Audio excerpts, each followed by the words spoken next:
Valencia Enclaves, located in Barangay Navarro, General Trias, Cavite, just 40 minutes away from PTEX Terminal and Naiya Road through Cavitex Expressway, and 3 kilometers away to the biggest SM in Calabarzon, SM General Trias. This model unit is we call twin homes with tiles and complete turnover, with 2-car garage, 3 bedrooms with built-in cabinet, 2 toilet and bath, kitchen with hanging cabinet and base cabinet, with provision for dirty kitchen and laundry area, 96 square meter lot area, 55 square meter floor area, pinakamurang duplex sa buong General Trias, Cavite. Turnover next year 2027, first to second quarter. Few units left, grab your chance, reserve your unit ASAP. If you are new to my channel, please do me a big favor. Please subscribe and hit the bell button found in the lower right of this video screen. Thank you in advance and bless you! Naghahanap ka ba ng bahay sa Cavite na hindi masikip ang lote, complete finish na, magandang community at swak pa sa budget? Paano kung sabihin ko po sa inyo na sa halagang 4.4 million, hindi lang townhouse ang makukuha ninyo? Makakakuha na po kayo ng twin homes na may 96 square meter lot area, na may 2-car garage, 3 bedrooms with built-in cabinets, may 2 toilet and bath, complete finish na as in may tiles na, at nasa isa pang pinakamabilis na umuunlad na lungsod which is the Cavite o General Trias. At kung OFW ka at gusto mong magkaroon ng sariling bahay sa Pilipinas habang nasa abroad ka, panoorin mo ang video ko hanggang dulo dahil ipapakita ko po sa inyo kung bakit isa ito sa pinakamagandang investment ngayong year 2026. Hello everyone! So again, this is Miss C. Carranza, licensed real estate broker based in Cavite, and right now, pinapakita ko na po sa inyo yung actual na sample na turnover namin ng unit na twin homes dito sa Valencia Enclaves. As you can see, sobrang laki ng lote, nakaka-inlove. This is a 96 square meter lot area. And pag tinurnover sa inyo to, sobrang daming possibility na pwede nyong gawin sa ganto kalaking lote. You can extend additional room sa baba, or maglagay ng playground, maglagay ng gazebo, maglagay ng outdoor dining, at higit sa lahat, pinakamahalaga sa mga daddy, additional car park. So ngayon, andito na po tayo sa loob ng ating twin home. So as you can see, ito po yung ating dining area. Yung buong ground floor po, naka 60 by 60 high gloss ceramic tiles. And ganto kaganda, ganto kalawak, and ang daming bintana. Then this is the dining area. Then ito naman po yung ating kitchen area. Yung ating kitchen area, as you can see, meron na po itong cabinets. Meron na tayong kitchen counter, may hanging cabinet. So ganto na po siya kaganda, and may base cabinet pa tayo. Yun po yung kagandahan dito sa twin homes. Pagka tinurn over sa inyo to, full pack, as in lilipatan nyo na lang. Kahit hindi pa nga kayo magpag-gate kasi sobrang secured ng community, hindi kayo mag-aalala. Ngayon, ito naman po yung entry-exit papunta po dito sa garahe. Naka-sliding door po tayo. Sa likod po, may 3 meters na setback na pwede nyong gamitin as extension for your additional kitchen or service area or laundry area. Ganito po kalawak, ganito po kalaki. At kagandahan pa po yung garahe ninyo, hindi na siya kalahati kasi as you can see dito sa video, kalahati lang. Ngayon po, pag tinurn over, buong garahe may sementado na.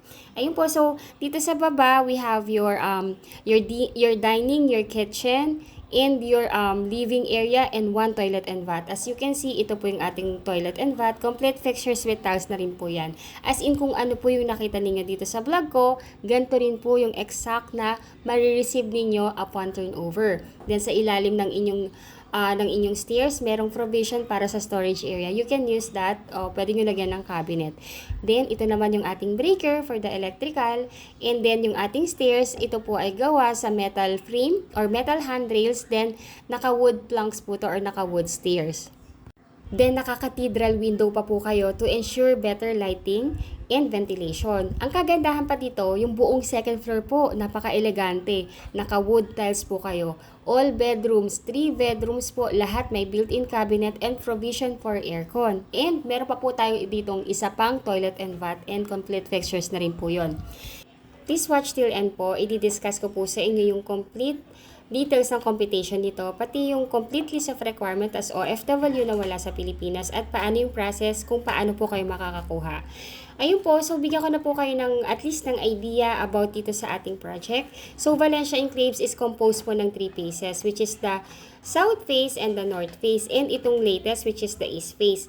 Itong south and north face po is already sold out and marami na pong masasayang pamilya na nakatira po doon ngayon. Ngayon po dito sa east face, we only have 257 units and right now, few units left na lang po.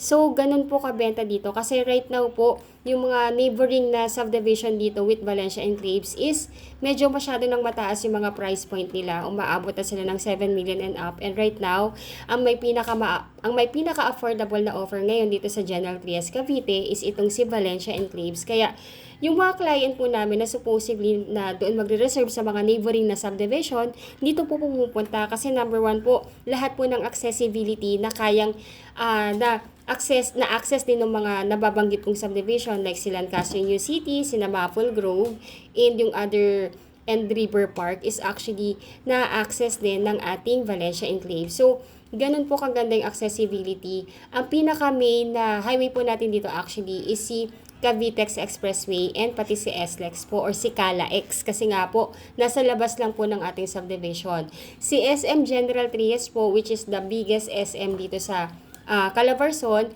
is around 3 kilometers lang. So meaning to say kung ganun po, kung nandito yung pinakamalaking SM sa Calabarzon, pati yung mga infrastructure na si Cavitex at CALA-X, meaning to say, the future is in Cavite. Kaya majority of our client, ang gustong-gusto nilang kuhanan ng bahay po, especially sa mga OFW, ang gusto nilang location is General Trias Cavite. Paglabas po ng subdivision natin, mga around 100 meters na walk lang po. May katabi na tayong hospital which is the Mama Rachel's Hospital. Then katapat po nun is yung ating Bethel Academy and yung Samuel School. Then from there din po katapat lang din natin si Alpha Mart. Then mga around 5 minutes lang po nandun naman po tayo sa SM Hypermarket and Wet and Dry Market dito sa atin sa Barangay Navarro. So halos lahat kasi ng kailangan ng isang pamilya sa pang-araw-araw andito na po. Government school, private school, hospital, grocery, wet and dry market, even banking, malapit lang din po. Pati po yung, dahil nga katabi natin sa Lancaster New City, kung nakapag-research na rin kayo about them, meron na po ditong transport hub na pwede nating masakyan diretso papuntang PTEX Terminal. And from PTEX, meron po dong sakayan na rin papunta dito sa may Lancaster. And from nandun na kayo sa terminal hub ng Lancaster, magpahatid lang din po kayo sa mga e-bike po na na bumabiyahe. Sabihin nyo lang na ibaba po kayo sa pace ninyo dito sa Valencia Enclaves. Sobrang easy access po and mas maganda rin po kung meron din po kayong sariling service kasi mas ma-enjoy ninyo yung mga road networks natin na nandito. Kung OFW ka at gusto mong magkaroon ng sariling bahay dito sa Pilipinas habang nasa abroad ka, napakadali lang ng proseso. Hindi mo kailangang umuwi agad para makapagpa-reserve. Tutulungan kita mula reservation hanggang turnover. Iga-guide kita sa bawat hakbang ng proseso. Kung gusto mong makakuha ng unit na malapit sa gate o malapit sa amenities o sa pinakamagandang location, ngayon po ang tamang panahon para magpa-reserve habang meron ka pang mapagpipili ang magagandang location. I-message nyo lang po ako sa WhatsApp o sa Viber o sa aking Philippine mobile number na nakalagay sa video na to. Pwede nyo rin po akong i-add sa aking Facebook. Search nyo lang po Zay Caranza. Sa susunod nating video, ipapakita ko naman po ang kompletong computation, housing loan process, monthly amortization at step-by-step guide para sa mga OFW na gustong bumili ng bahay sa Valencia Enclaves East. Again, ako po si Ms. Zay Caranza. Maraming salamat po sa panonood. God bless, stay safe at magkita-kita po tayo sa aking susunod na property tour. Again, if you are new to my channel, please do me a big favor. Please subscribe and hit the bell button found in the lower right of this video screen. Thank you in advance. Elan Vital's new project in General Trias is an enclave of quaint residential twin homes located in Barangay Navarro. A 30-minute drive from Parañaque Integrated Terminal Exchange, Valencia is offering easy access to and from Metro Manila via Rojas Boulevard and Cavitex. To get there, start driving via Rojas Boulevard and enter straight to Cavitex.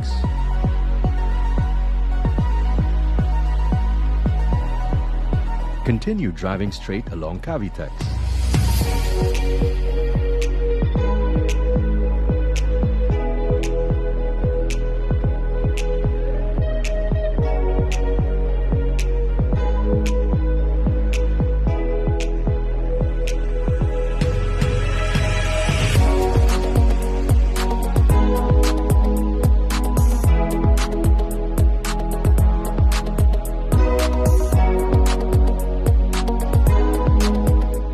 Binakayan Kawit Toll Plaza, stay on your left.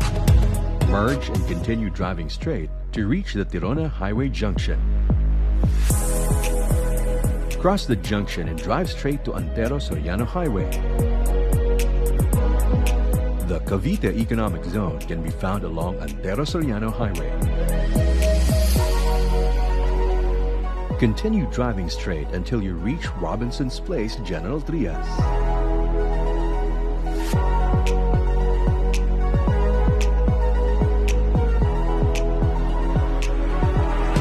A few meters after Robinson's Place, General Trias, turn left on General Trias Drive.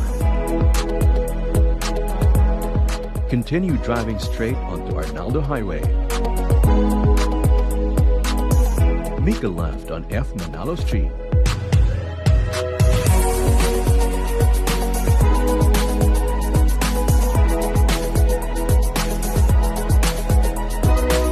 Turn left on Pag-asa Street and drive straight to reach your destination.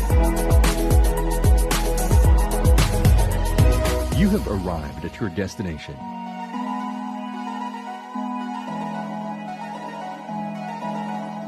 Valencia offers convenience of urban living with easy access to the metro. Everything you need is within a few minutes' drive, giving you a home that makes you enjoy your active lifestyle.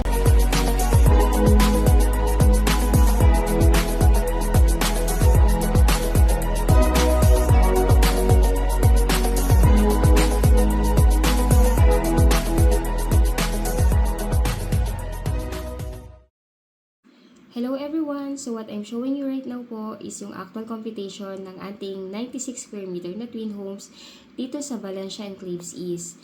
So again po, the lot area is 96 square meter, then the floor area is 55 square meter. Ang total contract price po ng ating property is 4,613,000 pero nagbigay po ng discount ng ating developer ng 200,000. Kaya yung magiging net na total contract price na lang po niya is 4,413,000. Then ang miscellaneous fee is 408,910 pesos. Inclusive po dito ang title transfer, bank charges, and government taxes. Kasama na rin po yung sa ilo-loan po natin.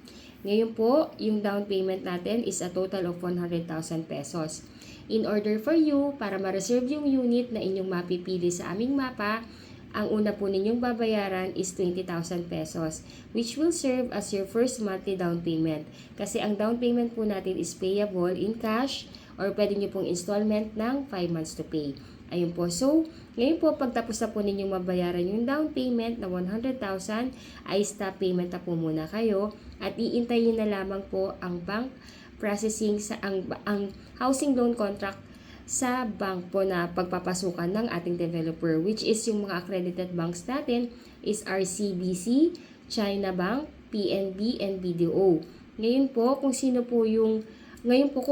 ano po yung email address na nilagay niyo po sa reservation form natin, directly ang bank ay mag-i-email sa inyo para inform kayo na kayo'y approve na. Once na-receive niyo na po yung approval at nabasa niyo na po ito at okay naman na po sa inyo terms and condition ng bank, replyan niyo lamang po yung banko na nag-approve sa inyo na ina-accept niyo na yung approval. Then, ang gagawin po ng bank, i-schedule na po kayo for loan contract signing. Kung wala pa po kayo sa Pilipinas at OFW kayo, kung sino po yung magiging representative ninyo dito sa Pilipinas, ay siya po yung kakatawan sa inyo or in behalf po ninyo para pumirma sa loan contract. Then, once nakapag-loan contract signing na, within 30 days po, ay dun pa lamang po mag-i-start ang inyong monthly amortization sa bank na pwede nyo bayaran ng 25 years to pay, which is 36,443.70 per month. Ngayon po, yung salary requirement na kailangan po na lumabas sa inyong job contract or sa inyong COE at sa inyong payslip ay dapat nag-gross po kayo ng 121,479 pesos. Ngayon po, if ever lang po na hindi po lalabas na ito yung gross na kinikita ninyo or hindi ito yung pwedeng ilagay sa Certificate of Employment ninyo at payslip, pwede po kayong magtalaga ng inyong co-borrower. Yung co-borrower dapat immediate family member din. Pwedeng anak, pwedeng asawa, pwedeng kapatid, pwede ring magulang. Basta po nag-i-edad sila ng 21 years old up to 55 years old.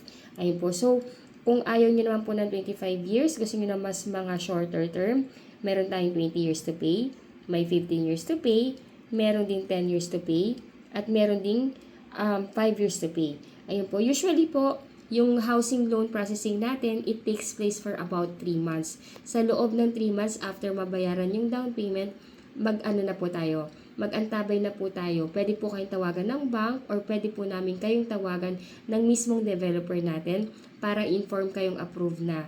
Paki-check nyo rin po yung mga email ninyo kasi po, mas karaniwan na nag-i-email ang bank directly para mabasa kaagad ng kliyente ang kanilang housing loan contract. Ayun po. So, after po nun, pag nakapag-loan contract signing na po, ang sunod po nun, pag nakapag-loan contract signing na po kayo or inyong representative, yung developer naman natin, hihingi sila ng 30 days para sa inyong unit inspection and acceptance. So, ECS 1 to 3 lang po yung yung proseso ng pagkuha ng ating bahay dito sa Pilipinas. So, number 1, reserve your unit. Number 2, comply all the documents required. Then, 3, bayaran yung down payment. Then, after po nun, antayin na lang ang approval. Once may approval na, pirmahan na ng kontrata. Then, after nun, move in na. Ayun po. Ngayon po, pagka nakapag-loan contract signing na rin po kayo, kailangan nyo pong magbayad ng ating move-in fee, which is amount of 19,000 pesos. Ito po ay para po sa application ng Meralco at tubig. Para upon turnover or upon inspection ninyo, maaring meron na po tayong Meralco at meron na rin tayong tubig. Ayun po, I hope po na nagkaroon kayo ng kaliwanagan regarding sa computation ng ating unit. So, ayun po, if you have any questions po or clarification, my number is already posted. Please text me po. Wag po kayo mahiya kasi narito po ako para i-guide po kayo along the process. Thank you so much for watching and bless you all po. Bye po! Hello po! So, what I'm showing you right now naman is the mode of payment guide. So, this is an easy step for our homeowners, especially sa mga OFW natin na kliyente na wala sa Pilipinas para mas mag-guide po kayo kung paano po ba ang mode of payment at kung gaano ka-safe. Ay po, so number 1, we have 2 options po kasi ng ating mode of payment. So we have the installment down payment, which is the 5 months to pay para sa down payment, and yung number 2 po is full cash down payment. So let's discuss po muna itong installment plan natin. So number 1, para makakuha tayo ng unit, we need to reserve the unit. Pero, we don't have reservation fee. So, yung first cash out para makuha niyo yung unit is the 20,000 pesos, which will also serve as your first monthly down payment. Ayun po. Then, sunod po nun, number 2, choose your due date. Yung due date po natin dito or yung cut-off ng developer natin para sa down payment is every 7th of the month, pwedeng every 14th of the month, pwedeng every 21st of the month. Once you choose, this will be your permanent na cut-off date until matapos yung inyong down payment po. Ayun. So, yung down payment natin, again, is total of 100,000. So, yung first cash out na 20,000 ay papasok sa first monthly down payment. Then, the rest, which is the second, third, fourth, and fifth month, will be scheduled based on the due date or the cut-off date na napili po ninyo. So, number 3, this is the sample payment schedule. Example po, you reserve on August 1 and you choose every 7th of the month as your due date. Ngayon po, ito po yung payment schedule. So, on the first down payment, which is August 1 kayo nag-reserve, which is the 20,000, binayaran nyo siya ng cash or via bank deposit sa sales officer in charge namin. Na ngayon po, yung second, third, fourth, and fifth month, kailangan nyo pong mag-issue ng cheque or ng post-dated check. Ay po, so, yung post-dated check, yan po ay yung cheque or checking account. Mag-open po kayo ng checking account or yung inyong magiging representative or SPA dito sa Pilipinas. Magre-release po siya ng 4 na cheque katumbas ng 4 months to pay na remaining for the down payment. Ganito po yung example ng post-dated check. Ito po yung cheque. Ngayon po, ang pay to order ay yung developer natin na si Raymoland Lands Inc. Then, dito po ilalagay or yung exact amount ng inyong magiging monthly down payment every month.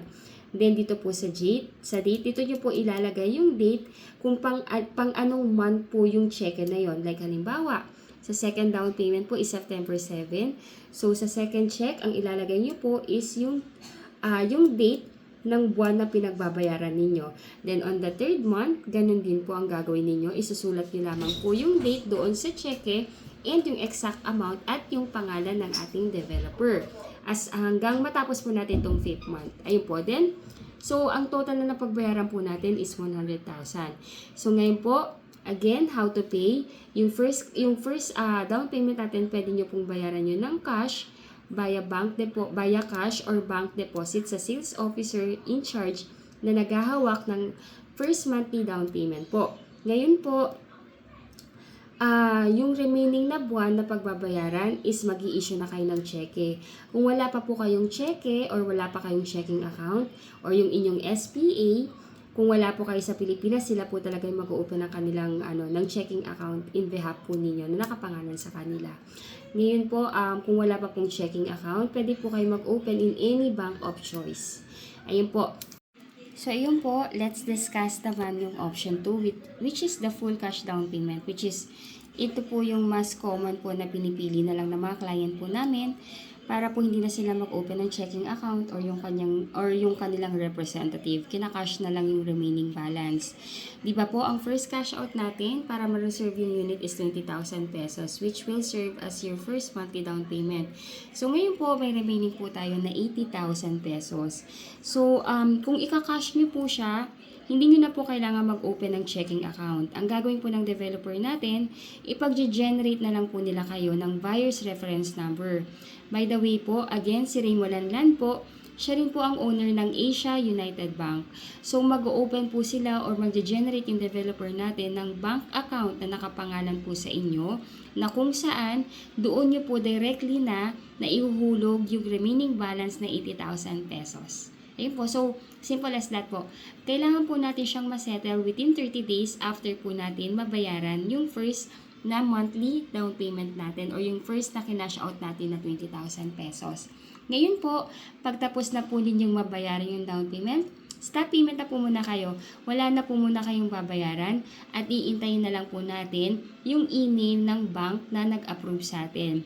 Yung ating housing loan application, pinapasok po yun ng developer natin sa mga accredited banks, which is the PNB, the RCBC, the China Bank, and BDO. Yung bangko po na mag-a-approve sa inyo ay directly, mag-i-email po yun sa email address na nilagay nyo po sa reservation form. All you need to do po, pag na-receive nyo na, i-review nyo po yung contract, and once okay na po sa inyo yung contract, replyan nyo lamang po yung bank na nag-a-agree na kayo. At ang gagawin naman ng bank ay i-schedule na po kayo or ang inyong representative or SPA dito sa Pilipinas for loan contract signing. Then once nakapag-loan contract signing, within 30 days, doon pa lang po mag-i-start yung inyong monthly amortization sa bank.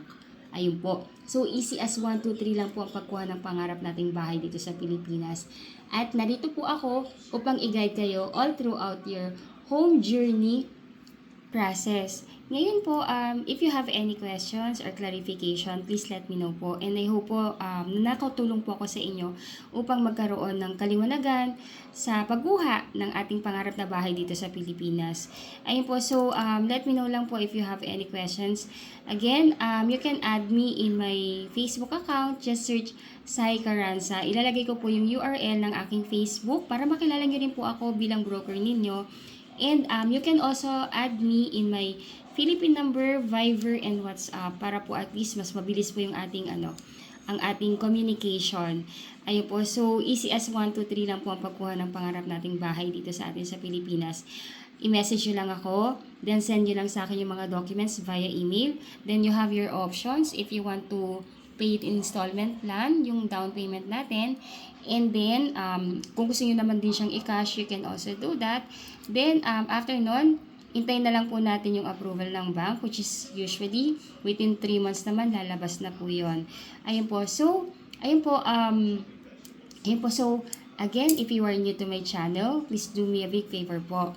Please subscribe and hit the bell button found in the lower right of this video screen. Ayun po. So again, ito po yung best time para mag-reserve kasi right now, ang kaganda ng available na unit. Lahat po malapit sa gate and malapit sa amenities kayo po yung mamimili. Bibigyan ko po kayo ng copy ng mapa.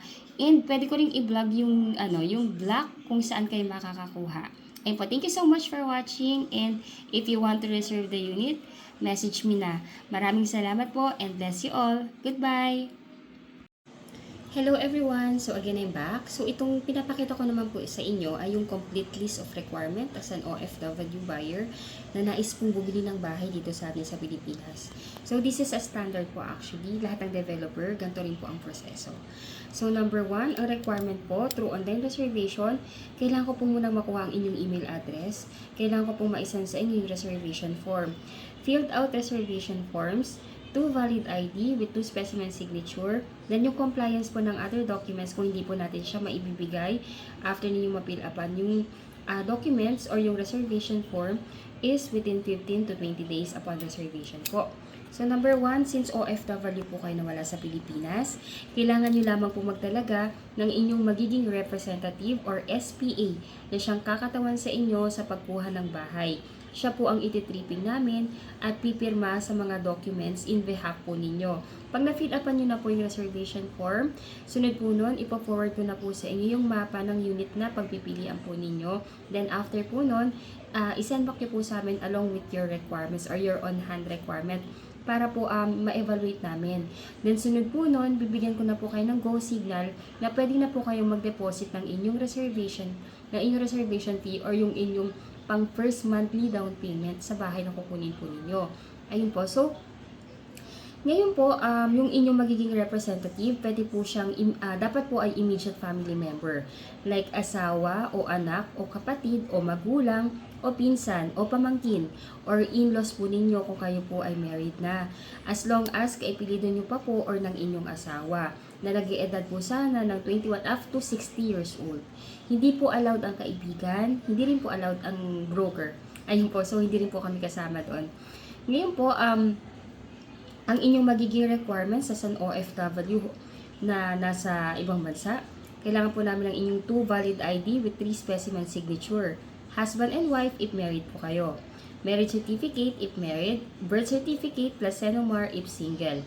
Number 3, 1x1 ID picture or ano na lang po, mag-selfie lang po kayo with white background. Husband and wife if married po kayo. Number 4, TIN ID, husband and wife if married. Itong TIN ID po is napaka-essential po kasi po gagamitin po ito para sa pagpapa-annotate ng inyong titulo. Kung wala pa po kayong TIN ID or TIN number lang ang meron, pwede na rin po yun. Pero if you have your TIN ID, mas better po. If ever po na wala po kayong TIN ID pa, pwede pong papuntahin yung inyong representative sa pinakamalapit na BIR branch para makuhanan po kayo ng inyong TIN ID. Ay po, or pwede rin po kayong mag-register sa BIR via online. I-search nyo lang po yung ORUS. Then, fill upan nyo lang po yung information na needed doon.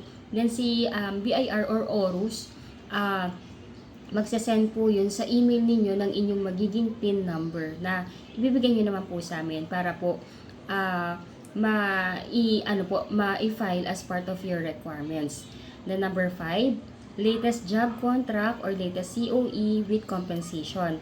Husband and wife po, ipares po kayong nagwo-work. The number 6, latest 3 months payslip. Husband and wife, ipares po kayong nagwo-work. And if married po kayo. Number 7, visa or permanent residence ID or oath of allegiance or proof of dual citizenship. Ito po para po dun sa mga ating mga kababayan na kung residente na po dun sa bansang pinag-workan nila or kinaroroonan nila ngayon. Dapat po dual citizen pa rin po tayo. Then number 8, passport. Yung passport po ninyo, then scan nyo lang po yon, then pirmahan nyo po or lagay nyo ng 3 specimen signature dun sa printout. Then, kailangan din po namin ng inyong latest and arrival departure stamp sa inyong passport. Kung wala po kayong stamp sa passport, pwede yung e-ticket na lang po. Then, number 9 is SPA form or Special Power of Attorney form. Ito po ay mandatory requirements, isang katunayan or legal documents na nagsasabi na wala kayo sa Pilipinas at ino-authorize niyo po yung inyong magiging representative dito sa Pilipinas na kumatawan po sa inyo sa pagkuha ng bahay. Yung SPA form po, i-email ko po yan sa inyo kasabay ng reservation form para ma-fill upan nyo po. Then, signaturean nyo po ito. Then, dalhin nyo po sa pinakamalapit na Philippine Embassy kung saang bansa po kayo ngayon naroon para maipakonsularize ninyo. Pag napakonsularize na po, ipadala nyo po ito sa inyong magiging representative or SPA dito sa Pilipinas para mapirmahan din po niya. Once napirmahan na po niya, pwede na po niya yung dalhin sa amin, sa opisina namin sa Valencia Enclaves or sa Estancia Enclaves, or kung busy man po siya, pwede naman po niyang ipa-LBC or ipa-Lala Move delivery na lang po. Ayun po. So, we have clients po pala na medyo nahihirapan daw pumunta sa Philippine Embassy kasi nga po, number one daw, masyadong malayo, or maybe because busy or hindi lang talaga makakuha ng pagkakataon para makapagpa-consularize. If ever na isa po kayo sa mga kliyente namin na may ganong senaryo po, please let us know po. Tingnan po natin kung ano po yung pwede nating gawing paraan o solusyon dito sa Pilipinas. Just let us know kung ano po yung senaryo o kung ano man po yung reason kung bakit hindi tayo makakapagpa-SPA. Ayun po. Then, yung requirements naman po ng inyong magiging representative, kailangan po namin ng kanyang 2 valid ID with 3 specimen signature. Number 2, latest POB or proof of billing like Meralco or water bill or internet bill na nakapangalan po sa kanya. Pero, kung meron po kayong proof of billing na nakapangalan sa inyo or sa inyong spouse, pwedeng yun na lang po yung gamitin. Pero if ever na wala pong nakapangalan sa inyo at sa inyong representative, mag-attach na lang po siya ng barangay certificate na nagsasaad na doon po siya nakatira sa billing na na-declare po natin o pinorward sa amin sa opisina. Ayun po. So, ayun po. So, ito po yung complete list of requirement as an OFW na nais mong kumuha ng kanilang pangarap na bahay dito sa atin sa Valencia Enclaves. Sunod na ipapresent ko naman po sa inyo is yung mode of payment po. Para po alam niyo na po kung paano natin babayaran yung bahay na nakuha natin. Thank you po! At dito na po nagtatapos ang ating property tour ng Valencia Enclaves East. Sana ay nakatulong ang video na ito upang magkaroon kayo ng mas malinaw na idea kung bakit isa ito sa pinakamagandang investment at future home para sa inyong pamilya. Kung nagustuhan niyo po ang project na ito, sana ay kami na rin po ang piliin ninyong maging partner sa inyong home buying journey. Mula reservation, housing loan process hanggang sa turnover ng inyong bahay, sasamahan at gagabayan ko kayo sa bawat hakbang. Pre-selling pa lamang po ang Valencia Enclaves East at ang target turnover nito ay 1st to 2nd quarter ng year 2027. Ngayon, ang pinakamagandang panahon para magpa-reserve habang marami pang available na premium locations. Yung malapit sa gate, yung malapit sa amenities at nasa pinakamagandang blocks ng subdivision. Kaya huwag na po nating hintaing maubos ang best locations. Message na po ako ngayon at tutulungan ko kayong makuha ang unit na pinakabagay para sa inyong pamilya. Again, I'm Miss Say Caranza, licensed real estate broker, proudly helping Filipino families, especially our OFWs, turn their dream home into reality. Maraming salamat po sa panonood. God bless, stay safe, at magkita-kita tayo sa susunod nating property tour.